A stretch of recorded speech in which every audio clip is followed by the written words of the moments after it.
थारू इतिहास को लेकर कुछ सुलगते सवाल। मैं राजन आपके सामने एक बार फिर से हाजिर हूँ एक नए विषय के साथ। लेकिन उससे पहले मैं आपसे कुछ कहना चाहूँगा।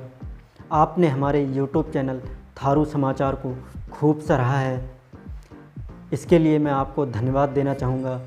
और आपके इस प्यार से मुझे और हिम्मत मिली है ताकि मैं अपना काम सही से कर सकूं।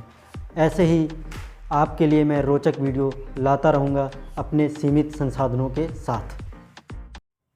साथियों, अब आते हैं आज के मुद्दे पर। मेरे जहन में हमारे इतिहास को लेकर कुछ सुलगते सवाल हैं और मैं समझता हूँ कि वे सवाल केवल मेरे मन में ही नहीं बल्कि आपके मन में भी होंगे। हमारे इतिहास की कड़ियाँ ठीक से जुड़ी नहीं हैं। इतिहासकारों द्वारा लिखा गया इतिहास कई मायनों में बहुत ज़्यादा ठोस और पुख्ता तौर पर हमें आश्वस्त नहीं करता है। इतिहासकारों में भी हमारे इतिहास को लेकर बड़ा मतभेद देखने को मिलता है। सबसे पहला मतभेद थारू शब्द की उत्पत्ति को लेकर है। कुछ विद्वान थारू शब्द की उत्पत्ति तरुआ शब्द से जोड़ते हैं। तरुआ शब्द का संबंध तराई क्षेत्र की दलदली ज़मीन और अधिक वर्षा से है। तरुआ शब्द का अर्थ भीगना होता है, जबकि अंग्रेज इतिहासकार नेस्फील्ड के अनुसार थारू शब्द थार से संबंधित है।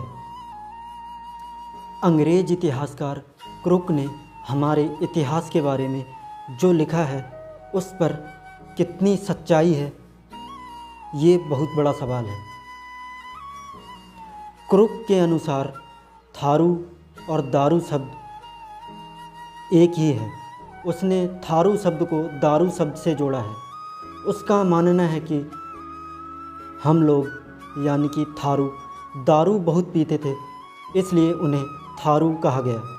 ये बात कतई हजम नहीं होती, क्योंकि पहचान अक्सर स्थान से होती है, जैसे जौनसार के जौनसारी, पहाड़ के पहाड़ी, नेपाल के नेपाली, पंजाब के पंजाबी इत्यादि।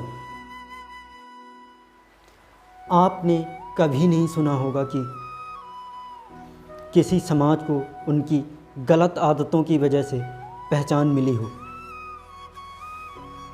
ऐसा लिखा जाना हमारे समाज के लिए एक भद्दा मजाक है। अंग्रेज इतिहासकार नोल्स ने तो यहाँ तक लिखा है कि हमारे यहाँ विवाह अपहरण करके किया जाता था। अब यह बात कितनी सच्ची है ये तो आप सब जानते ही हैं। इस तरह के कोरे झूठ और अनाप शनाप हमारे बारे में लिखा गया है। मानव वैज्ञानिकों ने हमें मंगोल और किरात नस्ल का बताया है। नेपाली मानव वैज्ञानिक डोर बहादुर बिष्ट ने हमें भगवान बुद्ध का वंशज माना है। यह बात सही है कि हमारे नैन नक्श और हमारे शरीर की बनावट मंगोल प्रजाति से अत्यधिक मेल खाती है। मगर अब सवाल यह आ जाता है कि यदि हम मंगोलों के वंशज हैं तो हमें राणा सरनेम कहाँ से मिला। मैं समझता हूँ कि यहीं पर हमारे इतिहास की कुछ कड़ियाँ अधूरी हैं और हम इन्हीं कड़ियों को पूरा करने की कोशिश करेंगे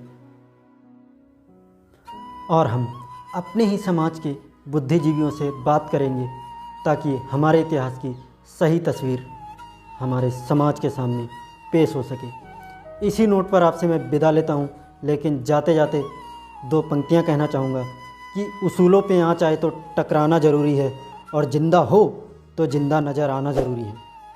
इस वीडियो को अपने दोस्तों और रिश्तेदारों के साथ शेयर कीजिए। यदि आपका कोई सुझाव हो तो कमेंट में हमें ज़रूर बताएं। धन्यवाद। जय हिंद।